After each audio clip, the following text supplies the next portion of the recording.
Good evening and welcome to another episode of A Feast of Films for a very special Halloween episode. Ooh. With your hosts, Count Matt Blackula I want to suck your blood. Yo. and Ethan Stein. Ooh.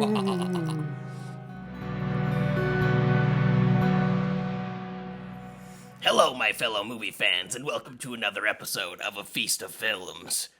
This time, we're here to talk about your favorite scary movies. What was that? What was that? I was trying to do the ghost ooh, but with the Ghost ooh? ooh. I'm your host, Ethan R. Hill. With us is Jesse Prosser and Matthew Ayalew. What's going on, bitch? What's wrong with you? That's Freddy Krueger. Why is Matt rubbing his face so much? I don't know. So, when the Sam Hell was that? I don't I don't know. We can do something fine. I'll just do a regular opening and you guys can go to hell. I thought that was fun. I like no, it's fine. You're the like, ghost face. guys, I got this dope ass opening. And then it was It's just you with a Ghostface. funny voice. I was It's like, Ghostface. Discuss your favorite scary Oh, movie. is that who What's that's your supposed to scary be? movie? Have you never seen Scream, Matt? Yeah, I have. I Is just this gonna be vampires all over did again? not, where he has no damn clue what Scream is. recognize Okay, good. what you're talking about. Fine. hi. We can. Hello. Hi. I'm here. Yes. Yes. Yes. And I'm not a ghost, which is positive. I think the last time I was on this podcast, I was a ghost. Yes. Maybe the last 3 times. Honestly, I can't remember the last time I was on here doing a live recording. It's like, when was the last time? When was the last time? It's been a mess. It's been a mess of a month. Yeah, October Oh, is busy. well, and like scheduling and stuff, like now that like things are kind of getting back to normal, not even normal, but like now that things are getting busy, because it's still a gong show, let's be honest. There's nothing that's not still a gong show. It's not like anything's gone overly better. As terms of like, you know, cases and like, you know, the healthcare system and all those types of things. It's like nothing's gone better. It's just everyone's like, let's just go back to doing normal stuff now. But yeah, like I know Prosser's been busy and like trying to schedule everything to work together has been tough. Like I've been working weekends and working on like putting a business together. It's a lot of work. But it's good to be able to sit down with you guys again, hang out on the podcast that we created. I'm like the absentee father. Maybe that's what's happening here. We don't. God. feel too Ethan's the abandoned. good mama. You're the good mama. Ethan's like, I I'm got just you, baby. here every week. I got you, baby. And I'm like, I gotta go get some cigarettes. I'll be right back. I go get some milk from the corner store. And then we never saw him again. And then he never comes on the podcast again. Good to be back though. Good to excited to talk about some Halloween stuff. Well, it's Spooky. good to have you back. I'd say so. And I think Matt, me and you have discussed this. We should announce it up front. We're Because- firing Prosser. You're Yes. fired. Because Matt has been absent so much. We are firing Prosser. We would like to introduce you, ladies and gentlemen, to your new stepdad, Jesse. At least he's been around. I'll make At sure. least someone gives me some love. But yes, we're gonna promote Mr. Jesse Prosser to a series regular. So you'll probably hear and see his dumb face around. Consider I've been on like how many of the last couple of episodes? Well, you do a lot of the work for us because you do a lot of the editing. A lot of it, eh? All of the editing. You do a lot of the editing. Ethan's like, I do. You know what? I do the recording part of the editing. So that Yeah, there you exactly. go. Yeah. Come on, man. There you You go. have to edit yourself. Jeez. But you Clearly, help we us don't out do a lot. good. Clearly, we don't do a good job of that because we're just like, we had no idea we were coming on here and just made some kind of like dysfunctional family thing around the podcast. But it works. It's a great analogy. It's a good time. Why not? I mean, I think it's an all right analogy. We could always have better analogies. No, I don't think so. I think this one hits close to home. You know, people get it. It's as good as it gets. Yeah, It's relatable. It's Steven There you go. Spielbergian. It's hashtag relatable. But yeah, no. So welcome to the official team, I guess. Like, you were part of the team before, but like, congrats on your promotion. I don't know. It's Matt, help me out here. It's an official. You don't like my analogies, so I don't know if you want my help. It's an but official, non-official promotion. It's a promotion with no pay. It comes with a pay raise of You have to pay us more. Fulfillment.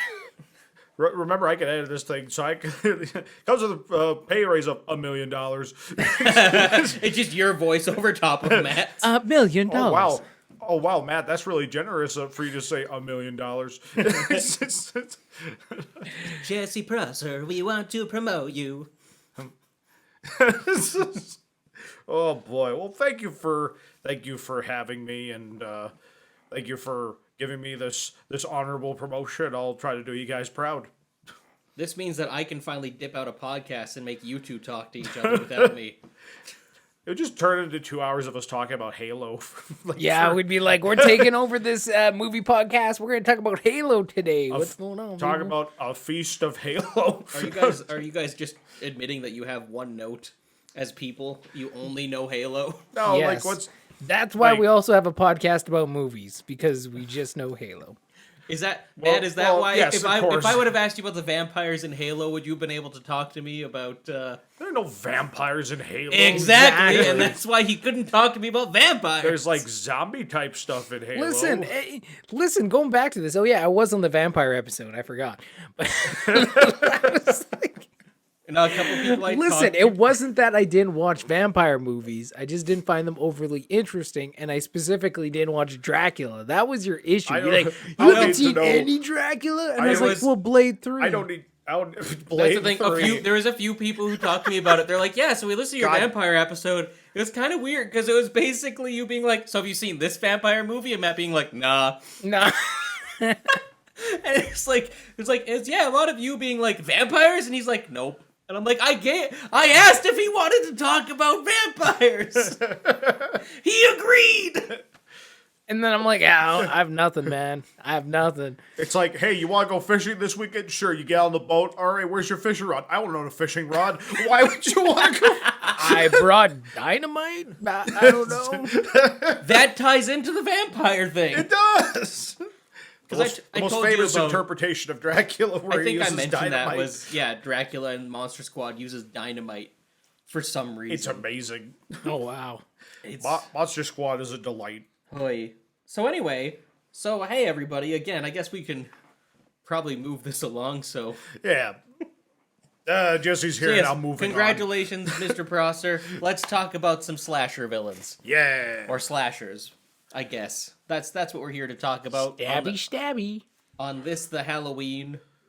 Yeah, we are recording this on Halloween, which means it'll be horribly out of season by the time it comes out tomorrow. It's gonna get released on All Saints Day. All Saints Day month. Yeah, it is. Yeah. I blanked on what day it was. I was like, when is this episode actually coming out? Tomorrow. Yep. I'm with you. Yeah, I'm with you. Oh, it's gonna be great. But yeah, I don't know. So I guess everybody, what's your favorite? Straight up, first off, what's your favorite slasher series? Well, I'm somewhere between, like, I don't know. Does Freddy Krueger count as a slasher? 100%. It's a slasher, right? Yeah. Like, I love the whole Nightmare on Elm Street thing. That's a lot of fun. Like, it's so creepy, but also Freddy is so weird. Like, he's just so out there. Some of the things he does is just like, what am I watching right now? Like, it almost like borderlines into the comedy, of it all. Oh, 100%. But like, it's also terrifying. It's like, it's 100%. It's really weird. So that is definitely one of my favorites. I think, I love a good old classic Halloween movie. They're not that deep as far as narrative goes, but like watching Michael Myers, like everyone's sprinting, he's just straight walking, and yet somehow still catches them and just stabs the crap out of them. I'm just like, it's great. It's great. Cool. Matt, I'm afraid I have to disagree with you on the depth of the Halloween series. Are you aware of the deep lore of Michael Myers in the Cult of Thorn trilogy? there is quite a lot. Yeah, but you know how Halloween is though. Most of the time, it's like like there is a deep lore to it, but like majority of people are just going to be hanging out for the surface level. Oh yeah, murder the kids or teenagers or whatever, right? Oh, and I'm not at any point saying any of that stuff is good. It just exists. Like and Halloween's one of those weird things too. Like how many reboots do they have now? 2? Well, Halloween's a bit of a choose your own adventure. So you've got the first one, which is like pretty much canon with all of them. And then of course you got Halloween 2, the direct sequel, same night, all that jazz. Right. So from there, it jumps to Halloween 4, 5, and 6, which is like where they establish his motivations are based on this cult of Thorn, and it's all like old constellation shit, and like there's runes in the 6th one that like stop Michael from killing people. It's basically this whole ritual that has to happen. That's why he murders his family. It gets crazy and weird. Those are the ones that like Donald Pleasance is in.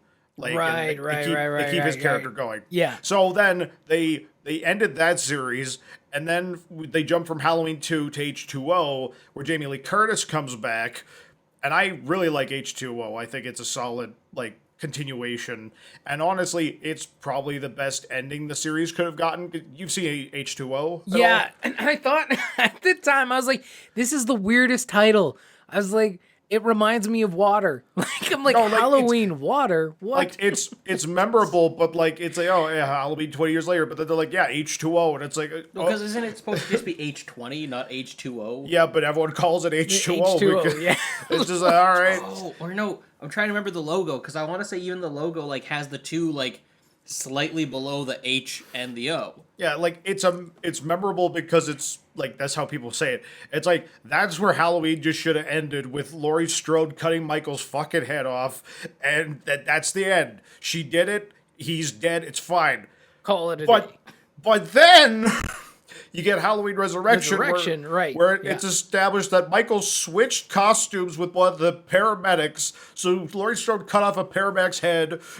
And ended up arrested for it? Yep, and then she ended up in an insane asylum, and then Michael came to kill her, then so Laurie Strode's dead. And then we get Busta Rhymes and, Terry, what's her name?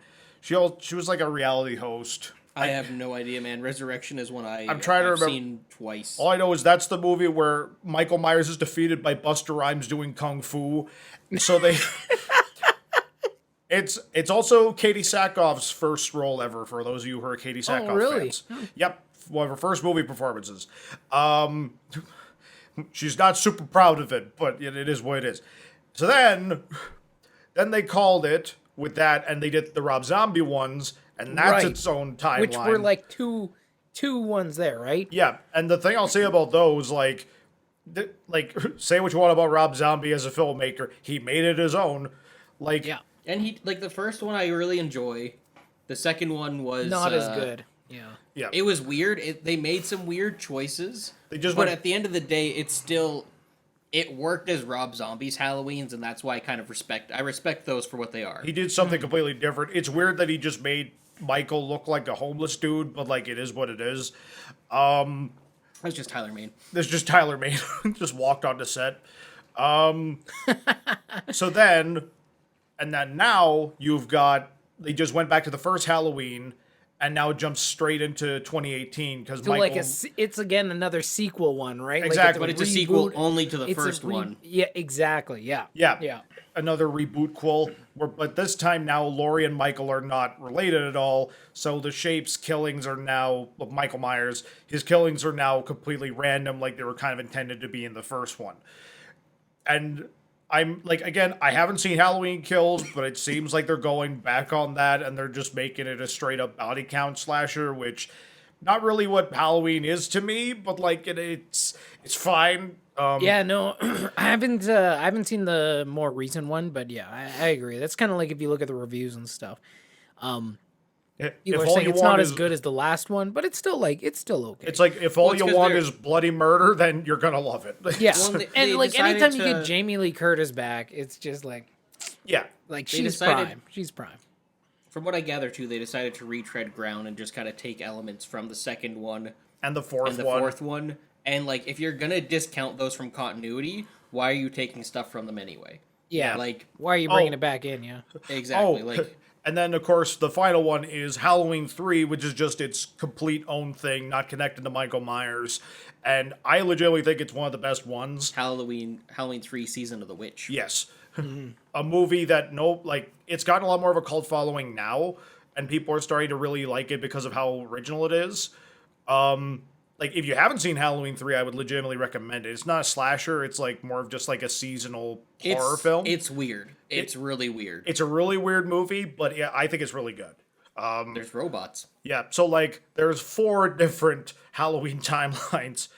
5 if you include 3. So yeah, that series is just completely bonkers as far as figuring out what is happening and what isn't.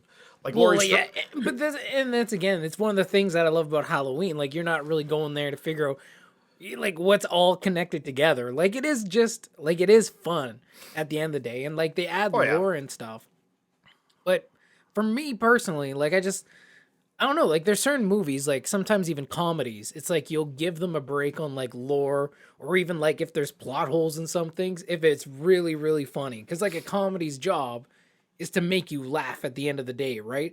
Like, Right. if it's really funny, you like deal with some of like things maybe that aren't exactly perfect. And for me, it's kind of the same with like slashers. It's like I'm not looking for deep lore. I'm not looking for everything to like match up perfectly. Like, if you can just create like a really fun time, I don't know if fun is the right word because you like stabbing people, but if you can just create like a good Halloween horror type slasher experience, then I'm happy. Like, that's all I need out of those films. And I also love how they use like William Shatner's face for Michael Myers. That mask. It was just great. it was just a Captain Kirk mask that they painted white and changed the hair up and Yeah, it's great. It's great. But yeah, I think it's somewhere between Nightmare on Elm Street and Halloween for sure for me. No, 100%. How about you, Ethan? Oh gosh.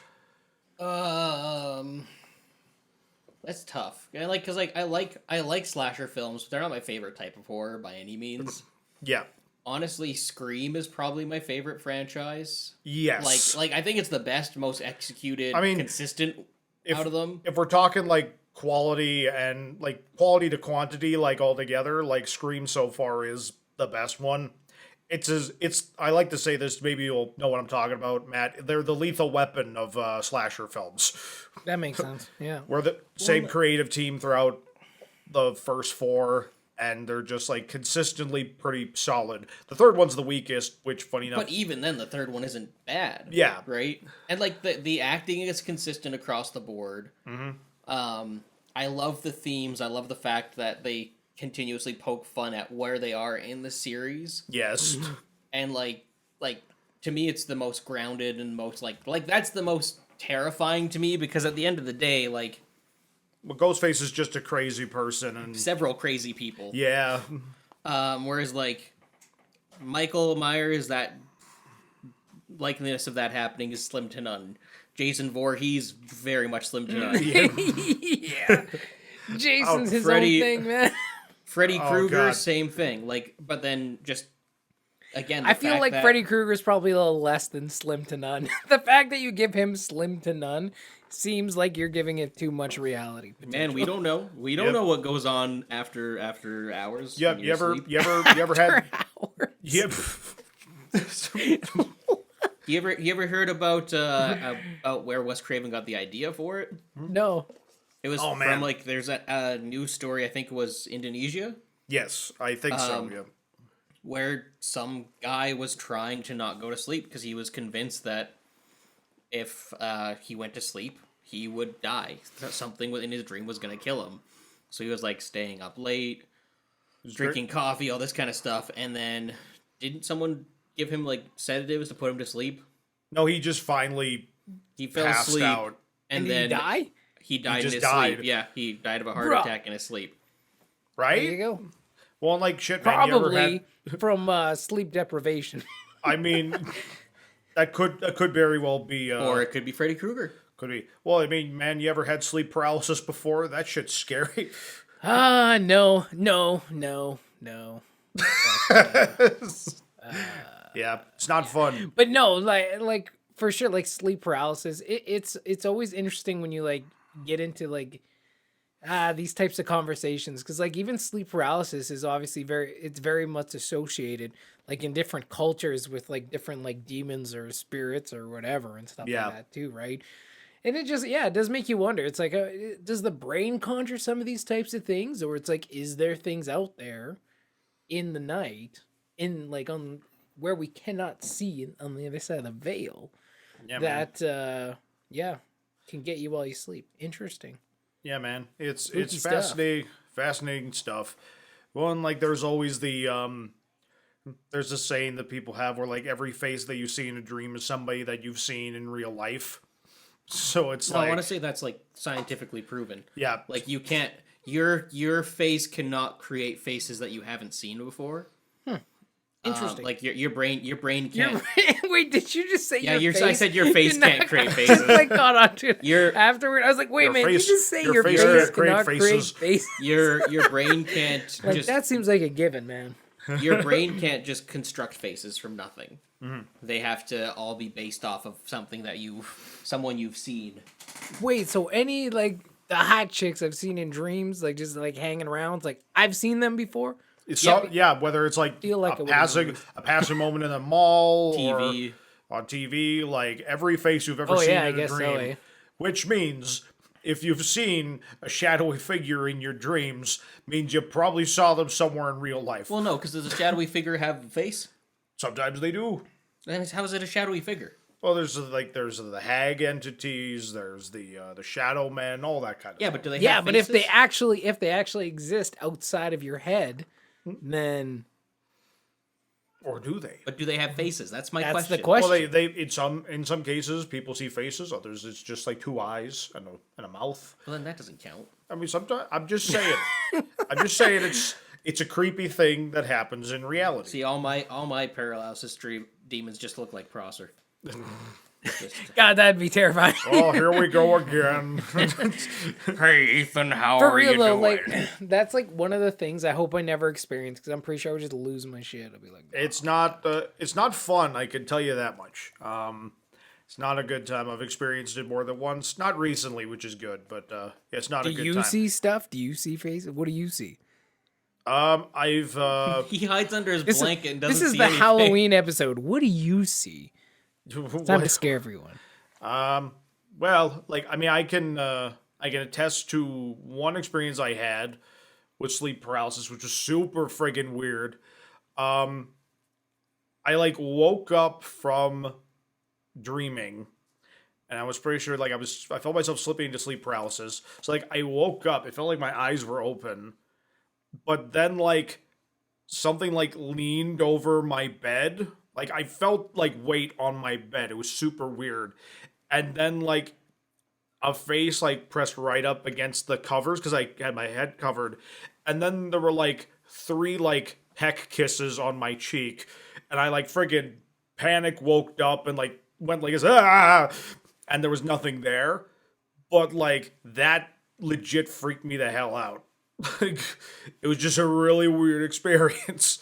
I'd be like, bro, why are you kissing me? Like is a really weird thing. That would like, be so weird. I don't know if it was like meant to be a threatening thing or what, because like this is also like shortly after my grandma had passed away too. So it's like, so I don't know if it freaked me out, but then like thinking retrospectively, it's like, was my brain manifesting something or like, Or was she really there? oh my god, That's always the question. Yeah, like it's Is weird. it real or not? Yeah. Yeah. Dreams are weird, man, which is why Freddy Krueger is so terrifying, to bring it back. I mean, sometimes stuff like that happens. Sometimes you get turned into a cockroach. Sometimes you're the wizard master. Sometimes you're the wizard master. You get turned into a pizza, and then Freddy Krueger eats your head as a meatball. Yeah, some of those later movies, they get so weird. That's what I appreciate about that franchise over some of the other ones. Is because like the creativity. There are creative kills in like Friday the 13th and Halloween that are still very human. Like they're still very reality based. It's like, well, what can we use as a tool to kill? Mm-hmm. Whereas with Nightmare on Elm Street, it's literally like, so we can do literally anything. Yeah. Yeah.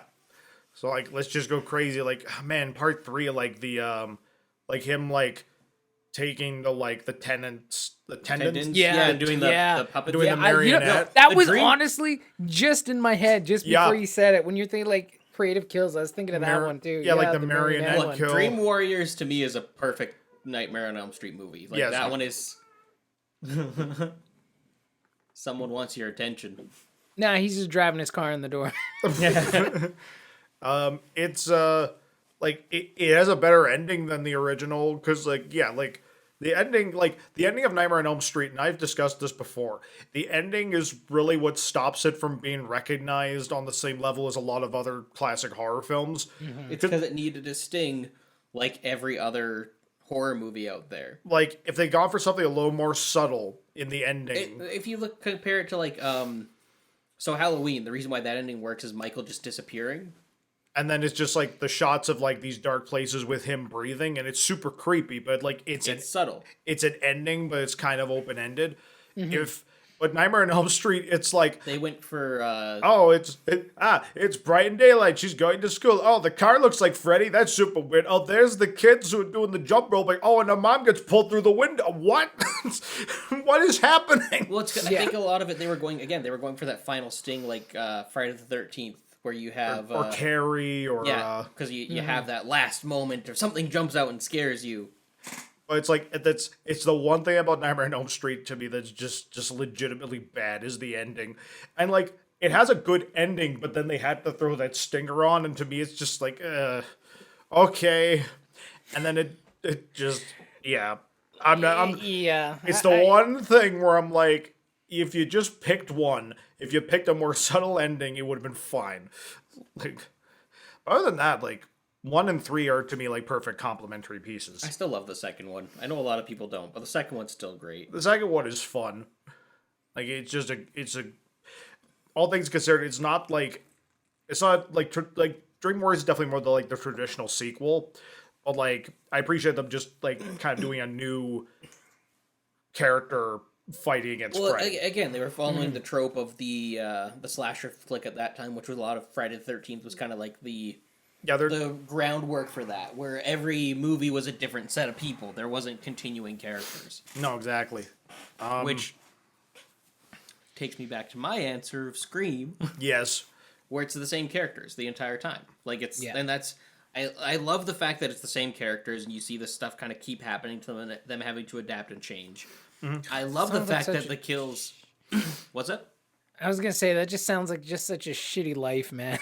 That's like, that's the thing. Could you imagine just like, God damn it, again? Oh my God! Honestly, that's a big part of it. Is like why does this keep happening? Yeah. I like the fact that the kills are simplistic. The kills are, again, it's more real. It's not over the top, being like, oh, look at this. I took a sleeping bag and put you in it and beat you against a tree to kill you. Yeah, I killed you with a guitar. Like, no, it's like, I'm gonna chase you down and stab you to death because stabby. And I mean, like when I think of like elaborate kills in Scream, like there's the garage door, which is like kind of elaborate, but that's like, but then anytime I think about that, I just think of the version Scary Movie. Scary Movie one. yeah. That's what popped into my head too. I was like, I can't even remember the original Scream kill. I just think of the Scary Movie one. Right? In my brain, it always becomes way too over the top. But it works. It works so well, and that's why I like that franchise at the end of the day, because again, like, that to me is closer to like just any kind of serial killer stuff, right? Like, it's not really. And it's not over the top gory. It's not trying to like, I don't know. The story is kind of what takes precedence as opposed to the spectacle. Right. And that's probably why I am drawn to that a bit more. One, like, they get creative. Like, obviously, it's like one of the big things is it explores tropes of that particular genre. And each one kind of has its own theme as to like, because the first one obviously is like, it's just the tropes of like horror and slasher films. The second one is like tropes of horror sequels.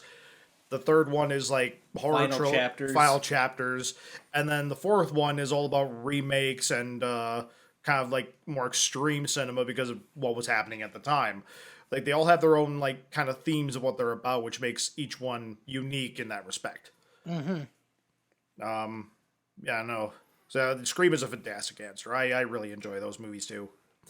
Another one that's it's not a series, but My Bloody Valentine is another one I really enjoy. Because there's the original and then the remake. And but, it's Canadian. Yeah, the first one's Canadian. They filmed it up in Nova Scotia? Yes. And it's essentially yeah. and it's another it's a holiday slasher, it is a Valentine's Day slasher, and it takes place in the town of Valentine Bluff. And the main killer is basically the backstory is a bunch of miners were left in the mine when their supervisors went to this Valentine's Day party, and an explosion happened, and they were left there for a week or two. And when they finally find them in the mine, there's one guy left, and he killed the others. Bro. And they isn't it? And a year later, he goes on a rampage and kills the supervisors that left them down there. Yep. Yeah.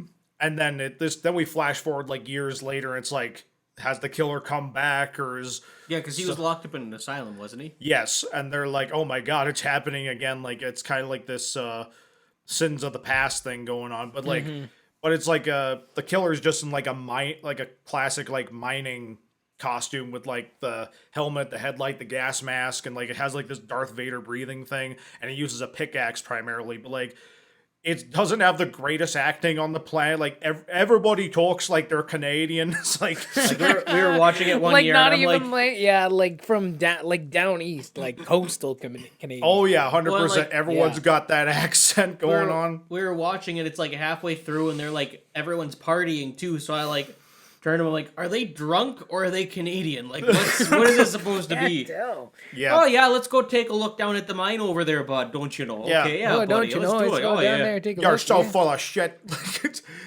There's so many little but there's a charm to how they behave and everything, and and it's fun watching that because my dad grew up in a town like that, and I like to imagine that a lot of those, he probably knew a lot of people who were exactly like that. Yeah. So it's kind of fun in that way for me as well. Plus, I'm genuinely surprised you've never gone as Harry Warden for Halloween. It'd be a fun costume, also. Maybe I'll do that next year. But what's cool as well is they actually because they shot in an actual mine for the end of the movie, but because of the way their lights, basically they couldn't use traditional film lights because there's gas and shit in mines that could potentially ignite. So they actually had to figure out new ways of lighting in the mine to avoid not blowing up. Yeah. So they actually had to get pretty creative with it. And it's also gory as hell. For many years it was released a lot of the gore was cut out, and recently they actually they found it and put it back in an uncut version of the movie, but it was still super grainy and all that. And then recently they were actually able to restore it fully, so now there's a proper uncut version of the film with a 2K transfer. So yeah, it's slowly been restored back to its original form. So that's pretty crazy. Yeah, and then so that's one of my favorites. And then the remake is hilarious because they shot it in 3D, and it's the one that stars Jensen Ackles from Supernatural. It's came out in 2009 if I remember, but it was shot in 3D. And you couldn't really tell. There's so many just random 3D gags, and it was that good. Friday the 13th Part 3. One of the reasons I love that movie, because you watch it without 3D, and it's all obviously trying. I love that so much. There's so many just shots where it's okay, I get it. Yeah. But Get on with it. Yeah. So I would if you haven't watched My Bloody Valentine, I would recommend it. It's a pretty solid slasher. Again, not the greatest acting on the planet, but there's a charm to the characters, in my opinion. So yeah, that's one I would recommend. Yeah. No, and we hadn't really we mentioned it a bit, but Friday the 13th is just another series. You want to talk about just pure nonsense and not making logical sense timeline wise? You look at Friday the 13th and it makes sense timeline wise if you don't if you view those first 8 movies taking place within the span of Wait, where does it get messed up? It gets messed up It gets messed up after the fourth one because like No, it gets messed up after the seventh one, I think. No, between 6 and 7. No, there too, but like there's like you got the first one, which is like that's like 1980, right? And, like classic Pamela Voorhees killing people, and then 2, 3, and 4 take place over like the same week. But they're released like a year apart from each other, so like, but they all take place in the same week. Isn't it the same day? No, because like the second one takes place on Friday the 13th, but then like the third one and fourth one follow up directly after each other. But like, there's characters who are like, oh my god, I hadn't heard about this Jason guy. It's like, he literally just finished a murder spree like 2 days ago. And there's still people coming to different sections of Camp Crystal Lake. Yeah, but think about it. Within a span of 2 days, would you have heard about that stuff? If I lived in that area, yes. They didn't, though. Unless people they were vacationers. Unless, not only just being vacationers, but if, like, the authorities didn't release any information, too, right? Because sometimes, like, to keep the public calm, they, like, keep shit under wraps until they get an idea. I suppose so. So, technically, they may not have even actually... They may not have found anything. I want to say it takes place within the same couple days, like not the same week. It's like they're right after each other. So then like part 4 happens. Like, sorry, you were saying? I'm trying to remember 3 because I want to say each one of those is a different night.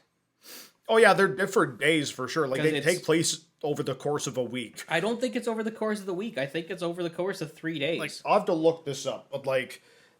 Basically, like, they take place, like, almost immediately after each other. Because, like, Jason, like, wakes up after being killed in 3, like, in the morgue. Like, they cut right to him going to the hospital. Then he wakes up in the hospital and gets back out.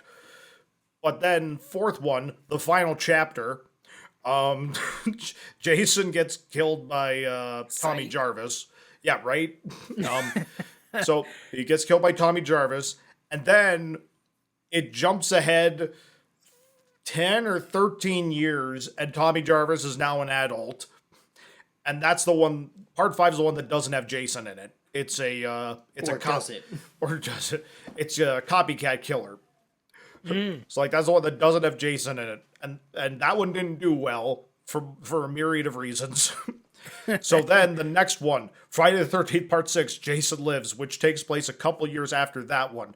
So now we've jumped ahead over a decade, but it's only been a couple years. So now, technically, part 6 takes place, like, in 95 or something like that. Okay. No, maybe. Like, I'm doing, like, rough estimates here, because, like, someone's actually done a timeline of it, but, like, we're jumping ahead in time here. So then part 6 happens. Jason gets brought back to life with a literal lightning bolt hitting him, and now he's zombie Jason. That's actually one of the fun things about Friday the 13th as well. It's like, Jason's character slowly builds over the course of the movies. Because, like, in the second one, he doesn't even have the hockey mask yet. It's just, like, the bag over his head. Yeah, no, he doesn't. Yeah. Like, in the first couple, he doesn't even have the mask yet. Yeah. So in the third one, he gets the hockey mask. And they're just like, oh, yeah, he can just keep that. In the fourth one... He gets, like, hit in the head with the third one he gets hit in the head with an axe as well, and they've kept that axe mark throughout all of them. He gets killed in 4, brought back as a zombie, so now the 6th one's when he's, like, the immortal Jason. Yeah. And, like, it just keeps building over time. So then we have another time jump from part 6 to part 7, because, like, where Jason ends up, like, going into the lake... There's a house there now, unless it's across the river, where, like, because that's the one with the telekinetic girl, is part 7, when, like, it's basically Jason versus Carrie.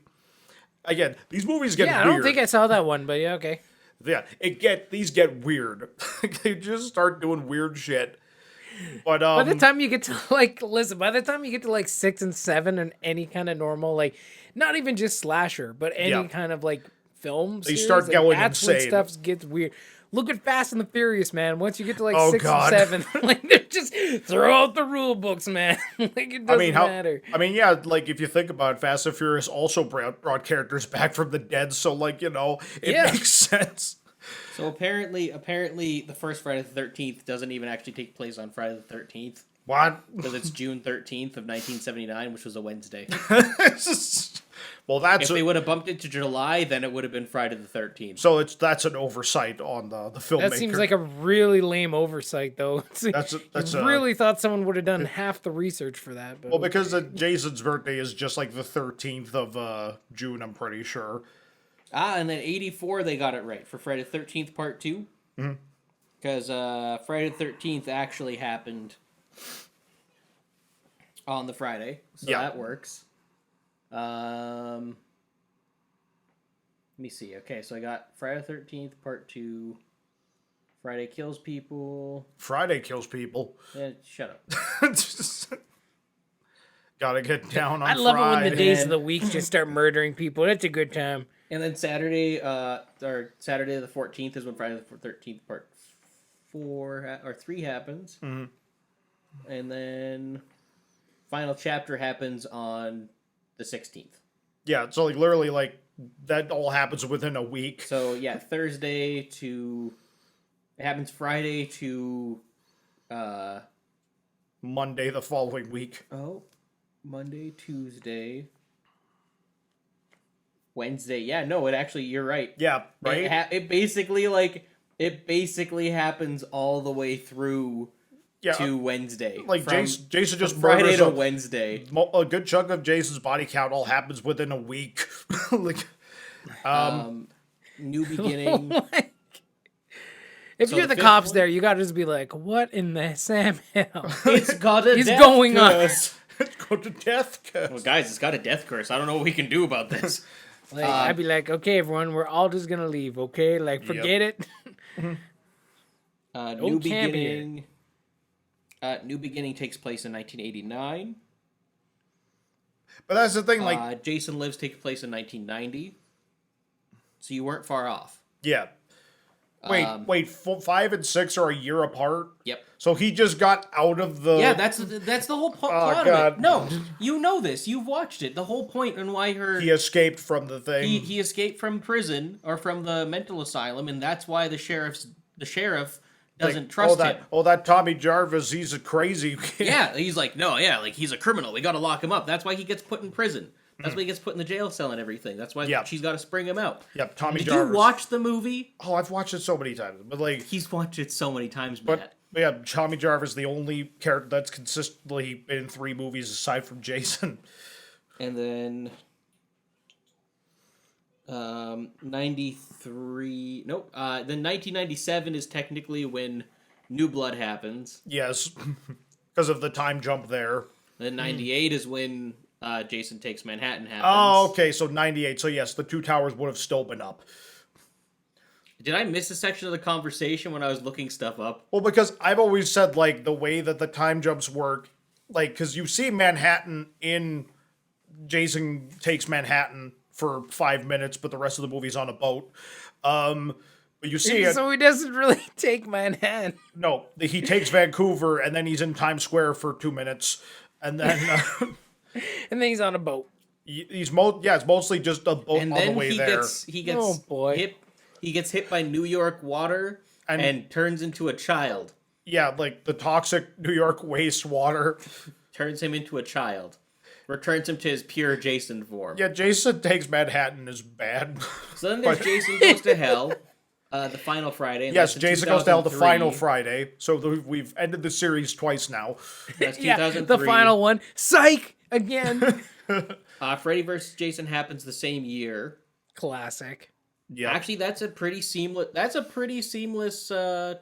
transition. Yeah, because Jason goes to hell and then Freddy gets him out of it a year later. Yep, and then 2008 is Freddy vs. Jason vs. Ash. Yep. Which is just a comic book, but should have been a movie. Reboots its own thing. And then Jason X, I want to say Jason X takes place in like 2010. And then jumps ahead into the future. Yeah. That movie was ridiculous. 2455.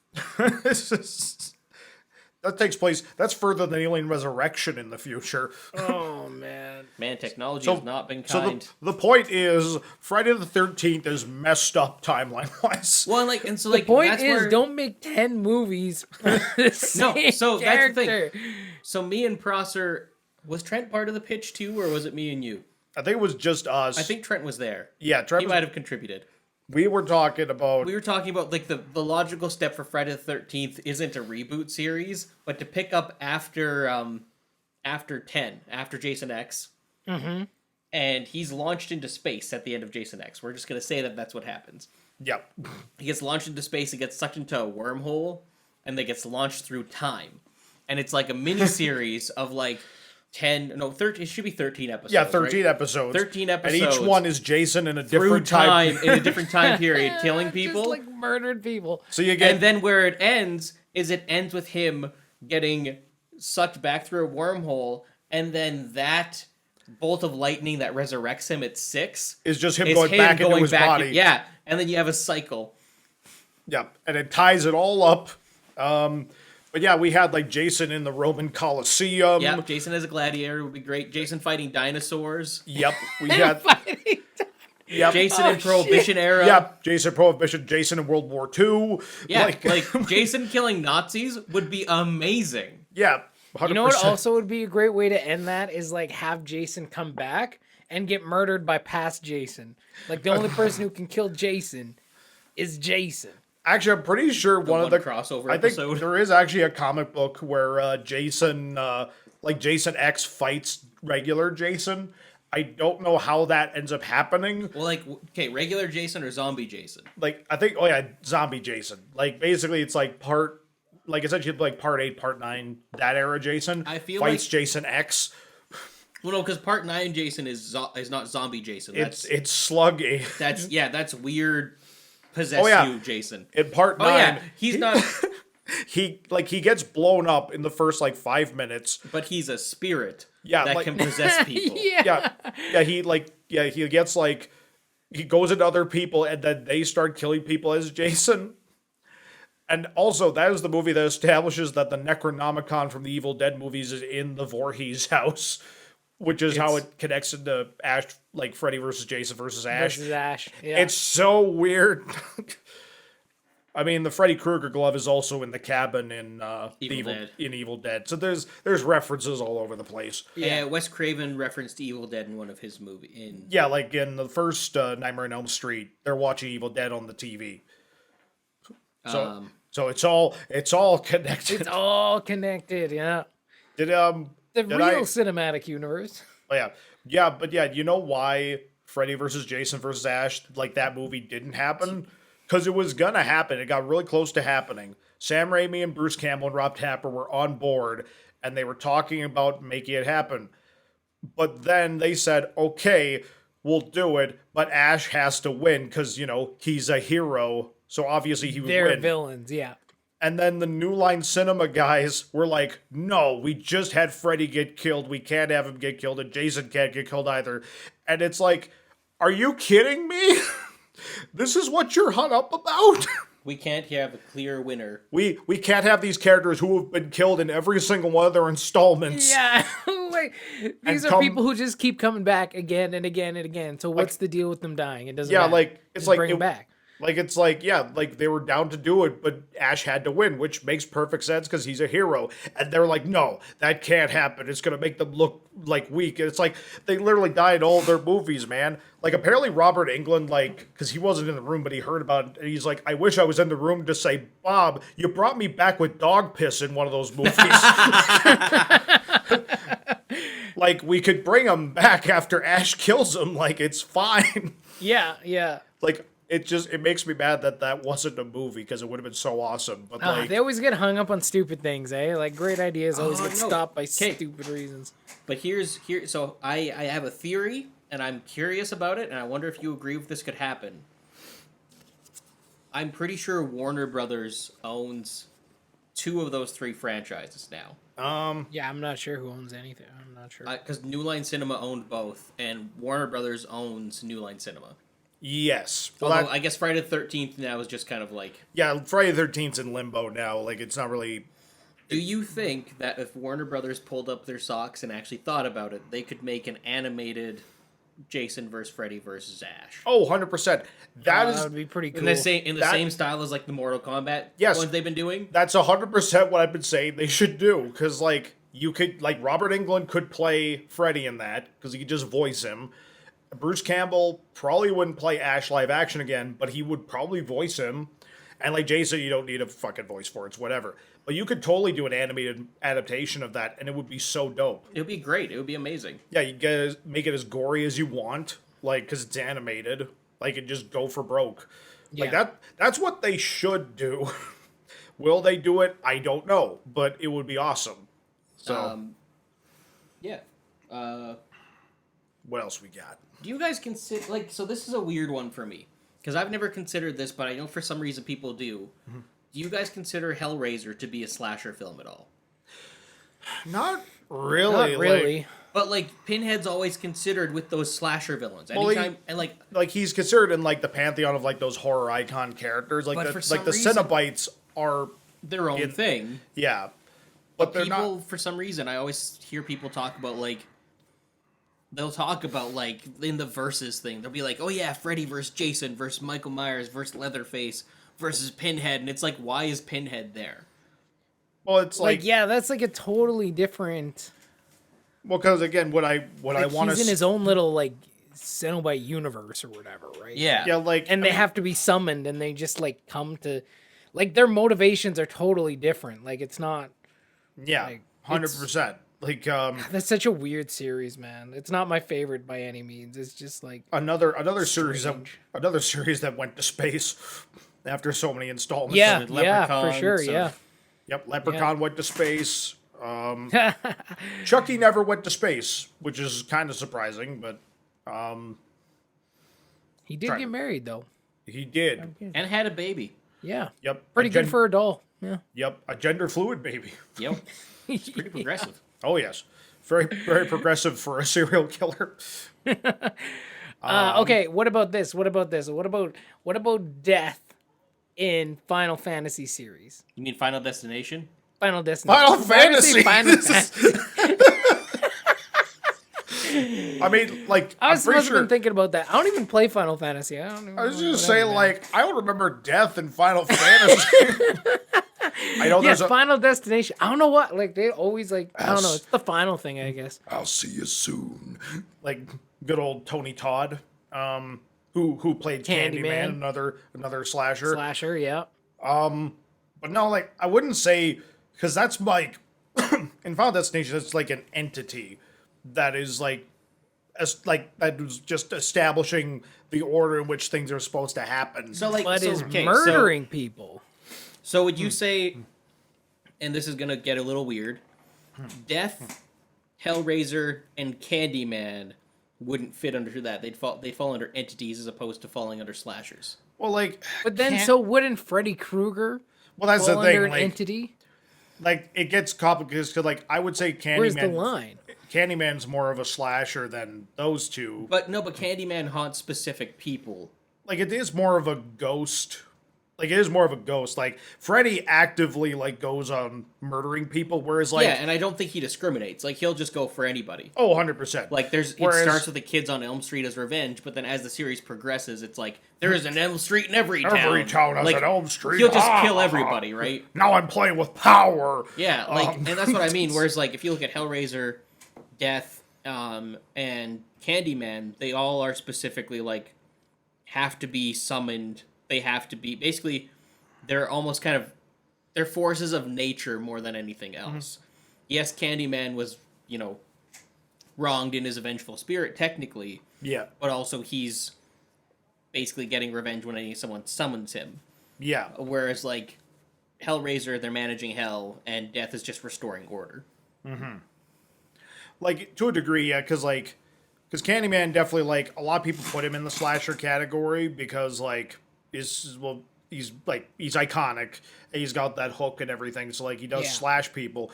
But at the end of the day... He literally slashes people. Yeah. Yes, but at the end of the day, you had to summon Candyman, so it's kind of your fault if you get murdered by him.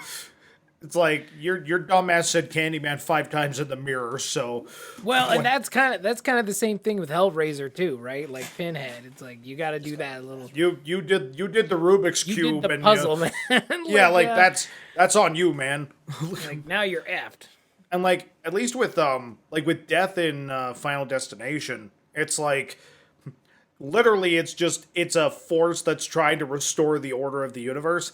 And like I don't know if they explore this much because like I've only really seen the first couple. But there's a really neat idea in Final Destination where it's like if you were supposed to die and you like kind of knew like the order which death is supposed to kill people, like if you're like say like it's like a grocery line and it's like the person who's supposed to die is over here and you're over here like 4 people down the line, technically you can't die until these people do. So you could basically get away with doing anything you wanted to do without dying. And like I don't know if they did anything with that, but that's a really neat concept where it's like this established order that has to happen. So therefore, if you know when you're supposed to, like, the order which you're supposed to die, you could literally do anything you wanted and you couldn't die until death says so. Right. Like, and I don't know if they do anything with that, but they should, because it's a cool concept. Well, yeah, I'm trying to remember. I haven't seen those movies for a heck of a long time. Right? The most I know about the Final Destination is Tony Todd saying, "I'll see you soon." It's like so good because it's Tony Todd. Yeah, Tony Todd, man. Yeah, so awesome. Yeah, no, like that's one I do want to explore at some point. Like I'll just go through and watch them all. From what I gather, like some of the later ones are crap, and then they kind of bring it home with the last one. All like Saw in that case. Actually, yeah, I guess that's another one. Would you say that Jigsaw falls into the slasher category, or is it just like he's just torturing fools? I mean, I don't know.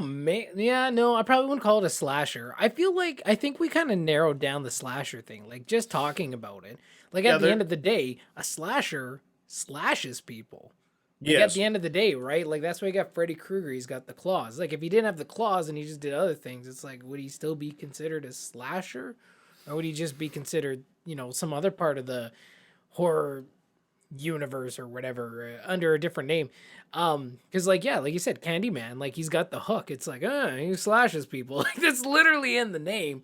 Yeah. So I feel like that's got to be a part of it. Yeah, it's literally like Jigsaw, specifically. Like I don't consider him as a slasher character. Yeah. The character himself isn't doing anything. He's laying the traps. Yeah. And letting people either kill themselves or do something terrible to themselves to get out of the trap, right? Yeah. Well, like some of those where it's just like, the key is behind your eye, and it's like, okay, but how? Like, like, bruh. It's like, excuse me, sure, why not? Wow. I don't care. Those definitely like while they're like also like kind of tortured, there's that whole psychological element to like that whole series as well. Like it is that Saw series is something. That was a big deal when that first one came out though. Oh yeah, I remember that. Like everyone was talking about, like, Saw, it's like the biggest thing, and then I saw it, and I was like, okay, I don't get it. But yeah, like I was younger then, but yeah, like the first one's like legitimately a pretty solid movie. Like it's like a really good episode of Criminal Minds. Yeah, but it wasn't like super like horror. Like after that, they got into like the crazy. They started again expanding their ways of torture. They start getting super elaborate with it traps, and shit. Yeah. Oh shit! Have you seen Spiral? No, I haven't seen it yet. The newest one with Chris Rock? No, I was thinking about seeing it because the trailers look good, and then I saw the reviews, and I was like, maybe not. Oh maybe boy, not. that movie, it's so, like, it just has a lot of tone problems, I'll say. Because, like, it's like they try to do, like, the Saw thing. Like, it's like, it's a copycat killer. It's not Jigsaw. It's a new guy who's doing the killing. It's like they're trying to, like, put it in the same universe, basically. Yeah. But like, then, like, Chris Rock just, like, has all this, like, comedy dialogue in it that just feels tonally out of nowhere. And then, like, they've got Samuel Jackson in it. and like he's being Samuel Jackson, and it's like, I don't know, it's hard for me to like really, and then the ending is just not great. Like they just completely lose the plot, and it gets super ridiculous. Like I like they're trying to say something about like the police and like corruption and things like that with it, and it's like, okay, cool, but like, dude, the dude's still murdering folks. Like it's still, you're still doing crimes, man. Like At the end of the day, I always find those movies that like really go out of their way to like make a point, like often don't make the point they're trying to make or get lost in their messaging or whatever. Like no, exactly. It's like good to have like themes and ideas that are good at the core of your story.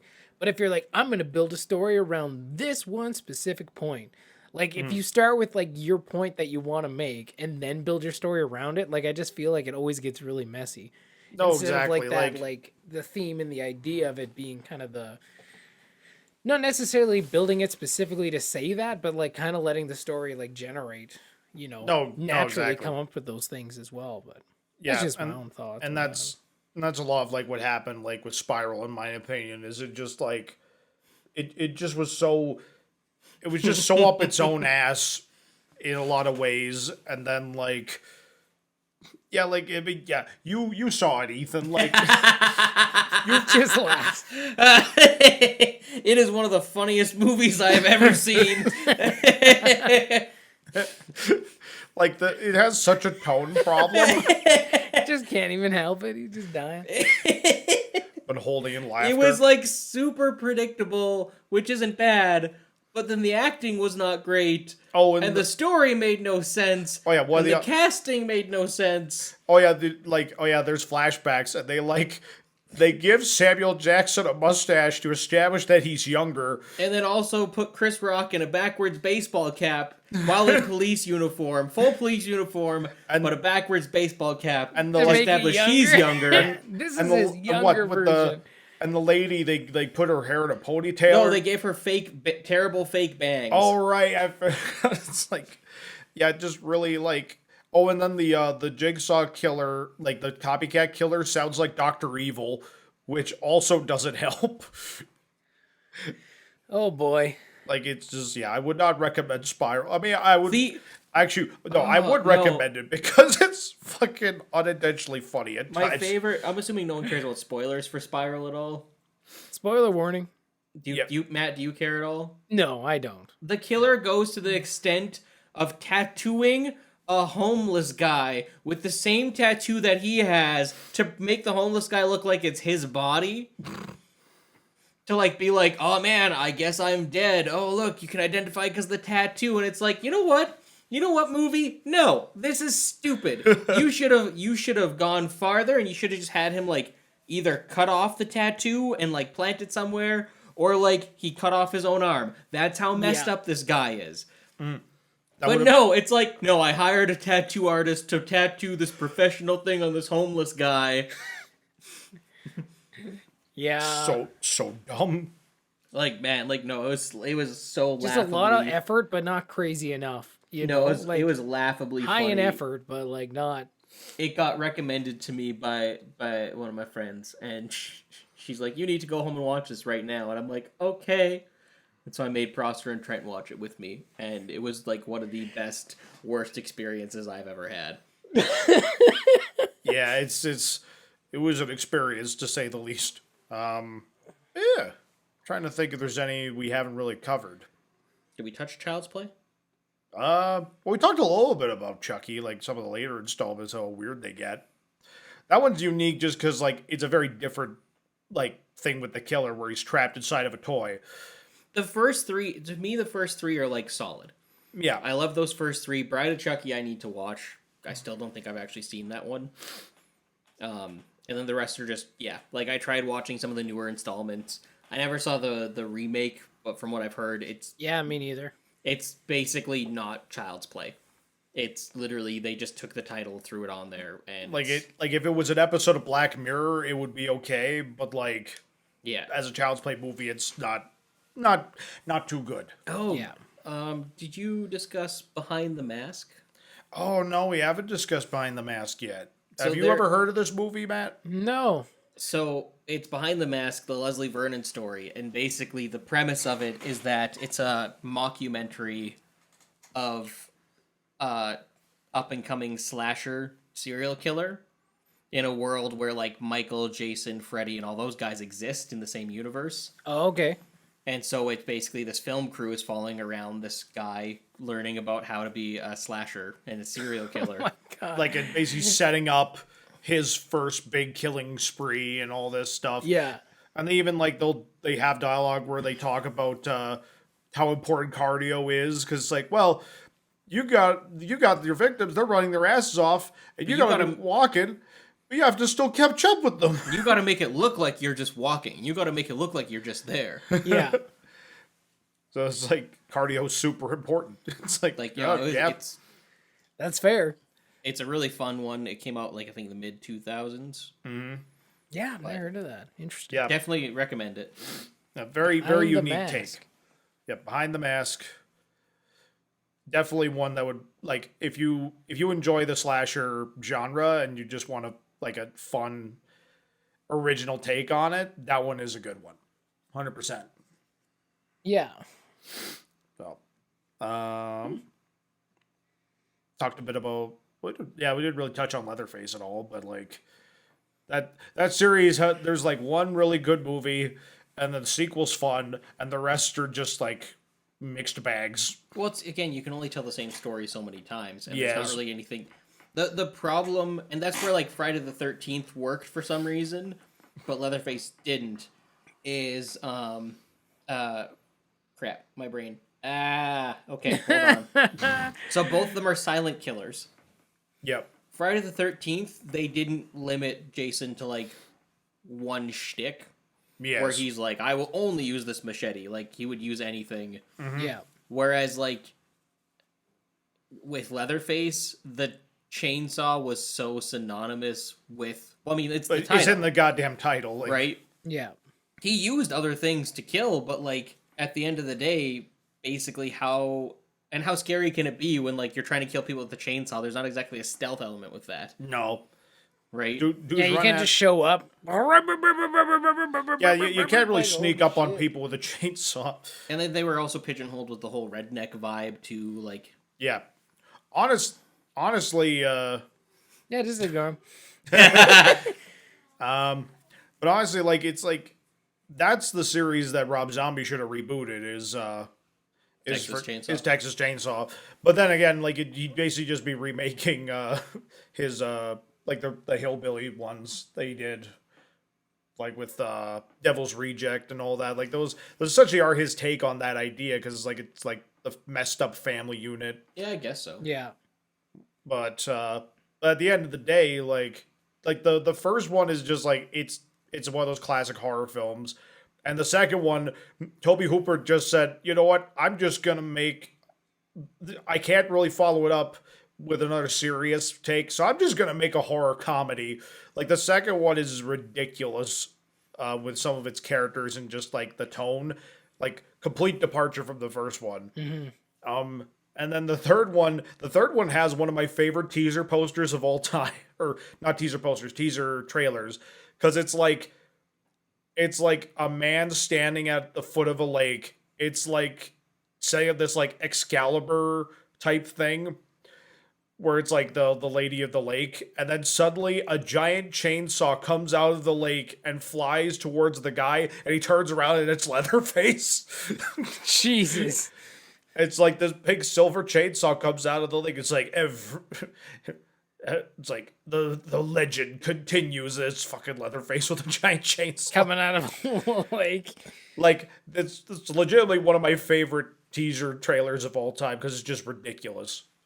And I will say, like, the remake is actually one of the better remakes in my opinion. I like that you just skipped over the Next Generation. No, we don't need to talk about Next Generation. But Matthew McConaughey. It's bad. No, the movie was all right. It was all right.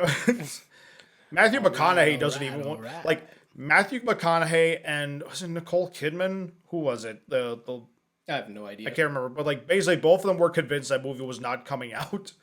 And then it wasn't going to come out.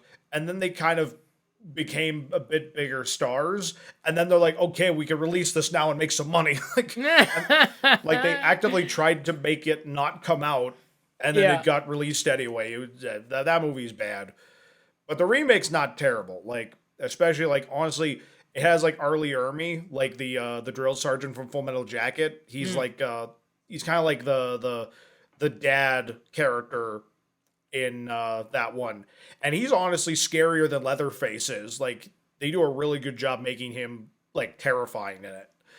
So I'd say the remake is also worth watching in that regard. It doesn't, like, it's not like that classic horror film that the first one is, but like as far as remakes are concerned, it's definitely one of the better ones. Yeah. So, well, again, and the same guy did the Friday the 13th remake, actually, same director. It was the same producer. It was Michael Bay's production company. Yep. Ooh. And again, the Friday the 13th remake works because it's just another Friday the 13th movie. It's the first three rolled into one. Yeah, they're just like, yeah, if it ain't broke, don't fix it. It's Jason murdering people. What do you want? Like, what more? Like, and that was my point at the beginning of this whole thing. What more do you need? Yeah, like, just, it's a slicker version of the old Friday the 13th movies. Yeah. It doesn't try to be anything else, and that's fine. It's just another Friday the 13th movie. It knows what it wants to be. It's focused, and it just does it. Which is why, like, it's probably the best of the slasher remakes, because it just is unapologetically Friday the 13th. Yeah. It's fine. So then, all right. Question of the day time, gentlemen. Who's got a question of the day? That's a good question. That should be the question of the day.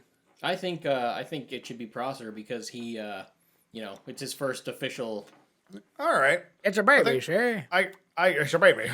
Well, since we are recording this on Halloween, I think the only appropriate question would be, since it's Halloween, what movie are you guys gonna watch?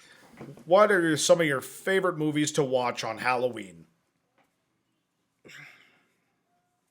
So that's like a loaded question. That's several movies. You're like, that's why that's why like some of your favorite movies. I'm not asking for all of your movies. Why don't you narrow it down to just like what is your Halloween must watch? You have to watch it every year. Okay, fine. What is the movie that you must watch on Halloween? I have no must watches anymore on Halloween because none of my family wants anything to do with that. Oh. And if I want to watch scary movies, I got to stay up really late. And not that I'm scared, I'm just old and get tired.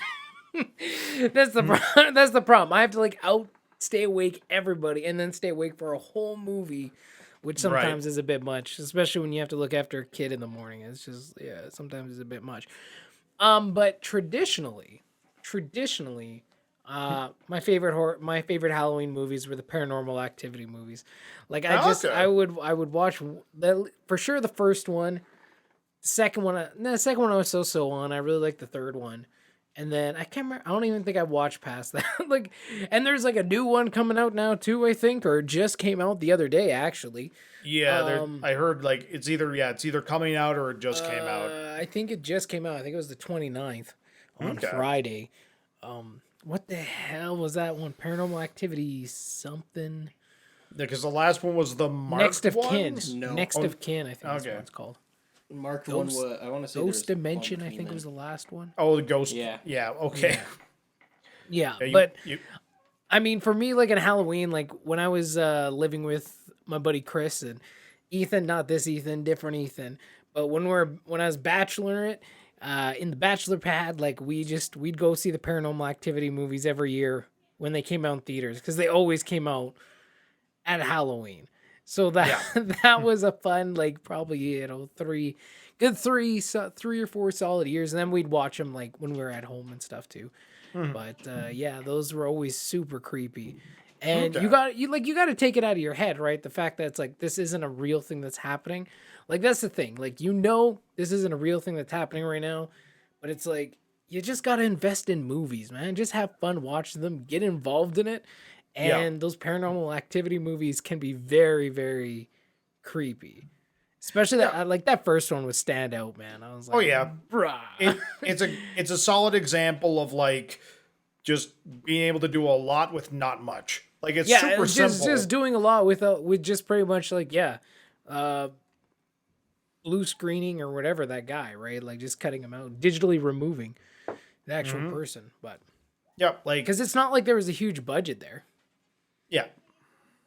No, exactly. Like it's just like you want to talk about like micro budget movies. Like that one, just simple idea, executed very well, and just came out at the right time. So yeah, I'd agree with that. I've only ever seen the first one, but like, yeah, they're fun though. Okay. They're fun. So that would be my thing. Like if you want to watch Halloween, like, and you want something that's they're not really funny. Sometimes they can be funny if you make funny comments. Unintentionally so. Yeah, that's what I would do. Like in the theater, I would just like make comments and stuff. It would just like help ease the tension a bit because they're very high tension films. That's where they really excel, is like the level of tension they create. It's not even necessarily what you're seeing or what's happening, but it's the tension of what's going to happen. Because you're just sitting there looking at empty room, and then you hear the bass come in, and you know something's gonna happen, but it's always like that. What's gonna happen? Like they're just great at creating that tension. Oh yeah. Which is fantastic. But yeah, no, if you're looking for a great horror movie, something to scare you a little bit and make sleeping a little bit more tough tonight, Paranormal Activity. Okay. Yeah, I could dig that. Ethan, how about you? It's the Great Pumpkin Charlie Brown. Yes. Yeah, I'm just like horror movies. Ethan's like Charlie Brown, baby. Woo. It's a Halloween movie, and I'm not saying it's not. Yeah, no, it's very. It's a classic. It's a classic. You could watch it with your family. You could actually have fun, man. It's a classic. Yeah, and it's just something I don't know why I've always watched it every year. I like to quote it too. In fact, actually, this year for Halloween with the candy, I'm gonna be printing off a bunch of pictures of Dwayne Johnson and taping it to the candy to hand out to kids, so every kid gets a rock. The Rock. Very nice. I'm handing out rocks this year. I got a rock. Excellent. No, that's delightful. And what about you, simple man? Well, like it's a more. Oh, it's Halloween, isn't it? I mean, like I do watch Halloween on Halloween, of course. Like it's one of my favorite horror movies. Like it's that is the theme song for an entire holiday. Is that Halloween theme? Yeah. It's like between that and friggin' Nightmare Before Christmas, like that song are like the two most synonymous Halloween songs. But for me, like the movie I try to watch every single year because it might not be Halloween, like the series Halloween, but it is a more Halloween movie than any other movie, and that would be Trick or Treat. Yeah. It's an anthology, all taking place on the same night in this town, and like Halloween is just like the atmosphere of Halloween, the soundtrack, the visuals, all the different vignettes, they all feel like these little like bite-sized stories that all kind of connect together. And it's just a fun movie to watch every year and gets you in the Halloween spirit. Yeah. Like it's just one of the it is like the most it probably is the most Halloween in it of any movie that I've ever seen, just because you got the jack-o'-lanterns, you got monsters, you got ghosts, you've got the literal like spirit of Halloween as one of the characters in the film, like little Sam. And it's just a really solid movie. I try to watch it every year, and it's kind of just become like one of my favorite movies overall. It's like like I watch pardon me. I watched that one on Halloween, and on same director, I watched Krampus on Christmas. Oh yeah, Krampus, that's solid, yeah. Yep. Like those movies, like they feel like they exist in the same universe, but just very different holidays. And it's just like they got a fun tone to them, and they feel like the holidays. So yeah, that's definitely up there for me. 100%. Sweet. Yeah. And of course, Halloween 3, because you got to be ready for the big giveaway at 8. Yeah, there you go. Yeah, man. Watch Halloween 3. It's great. You'll dig it, I hope. All right. And that's it, see? All right, everybody. That's it for the podcast, see? That's it for the podcast, there, see? That was all about our favorite scary movies. Shut up, you two. I'm having fun. What are you guys being grumps and No not one's having fun? judging you. No, I'm being I the see cigar it in- guy, see? I see it in The your cigar guy. eyes. And I see it in your smile. Happy Halloween, bitch. Wow. That kind of language. You're canceled.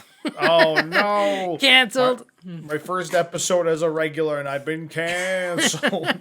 Never to be a regular again. Womp womp. All right, Matt. You're where can the canceled, good sir. people- Matt, where can the good people find you? You can find me at gamingnightradio.com. Go check out my podcast, other podcasts other than this one. I haven't been an absentee dad for that one because it's just me, so it's a lot easier to coordinate with myself. As it were. At the end of the day, we just talk about video games, the best and worst, and just try to also, share some of the voices from different people in the community and get different thoughts on games and just discuss the things we love and the things that piss us off. Because every once in a while, there's some stupid shit that pisses us off. So go check that out. You can also find Gaming Night Radio on any of your podcast app platforms.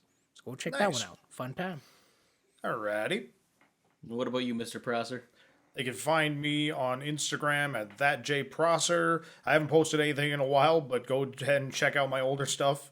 You can find my YouTube channel at Jesse Prosser on YouTube. As you can find my YouTube channel on YouTube. How about that? That sounds pretty solid. That makes sense, shocking. actually. Yeah, that tracks. Right? And then you can find Ethan and I's feature film Damned Rights on realhouse.org. Give it a buy, give it a rental, give it a watch, and see what you think. And Ethan, where can the good people find you? You can find me on Instagram at Ethan R. Hill. You can find me on YouTube at Ethan R. Hill, and you can find our film Where Prosser Said. And that is where you can find me. Sweet deal. All right, well, that's another episode of Feast of Films. Happy Halloween, everybody. Happy Halloween. I'm Ethan Happy R. Hill. Halloween, With me, say. as always, is Jesse Prosser and Matthew Ayalew. Why does he get higher standing than me? It should be me first. Yeah, what the shit? I just got He's here. just the new guy, see? Well, yeah, but you're the and. You get the and credit. Yeah, Oh. the end Oh, credit like is- Samuel Jackson always gets. Okay. Yes. Yeah, okay, I'm and down with that. Matthew Ayalew. Yeah, like you get the more prestigious credit. Hey, if you guys want, I can be last. I'll be fine. That's fine. I'll be the and. Yep. And Samuel L. Ayalew. No, that's too much L's. Also Ethan R. Hill. Yeah, Ethan R. Jesse R. Hill. Prosser. Matt All right. D. Matt Oh my D. god. I will figure out in the title card. Anyway, y'all know who we are. We'll see you next week. We are the Men in Black. Yeah. See you guys later. Have a good week, everybody. Bye-bye now. It's a baby, So see? long. Toodaloo. Toodaloo, see? Toodaloo. Toodaloo, see? Happy Halloween. Happy Halloween.